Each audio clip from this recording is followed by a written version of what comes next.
দশক থেকে যেভাবে দেশ পরিচালনা করে আসছিল এই দেশে এক ন্যায্য কায়েম করতে চেয়েছিল এই খুনি হাসিনা। দেশের দ্রব্যমূল্য লাগামহীনভাবে বাড়তেছিল, প্রত্যেকটা ক্ষেত্রে ট্যাক্স বাড়তেছিল। এ কারণে দেশের মানুষ খুশি হতে এই খুনি হাসিনার বিরুদ্ধে গণ আন্দোলন শুরু করে দিয়েছিল। ভাইরা আমার, এই গণ আন্দোলনে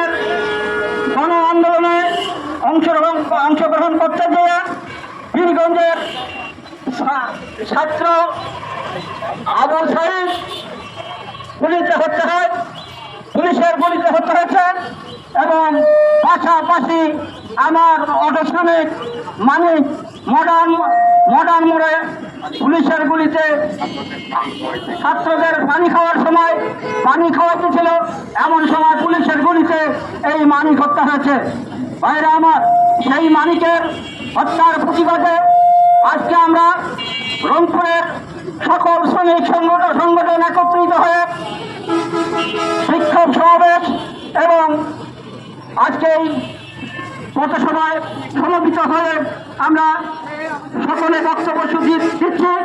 আমাদের দাবি, আবু সাহেবকে যেমন শহীদের মর্যাদা দেওয়া হয়েছে, পাশাপাশি আমার অটো শ্রমিক মানিককে শহীদের মর্যাদা দিয়ে তার পরিবার পরিজনদেরকে সাহায্য সহযোগিতা করতে হবে।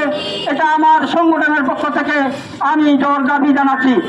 পাশাপাশি যারা এই গণ আন্দোলনে হত্যা হয়েছে, আহত হয়েছে, তাদের ইয়াতে এই সরকারের বিরুদ্ধে দুর্বার আন্দোলন গড়ে তুলে তাদেরকে এই খুনিরা যেখানেই থাকে না কেন তাদেরকে দেশের মাটিতে এনে তাদেরকে দৃষ্টান্তমূলক শাস্তি দাবি জানাচ্ছি। ভাইরা আমার, আমি আমার বক্তব্য দীর্ঘায়িত না করে এখানে আমার বক্তব্য শেষ করছি।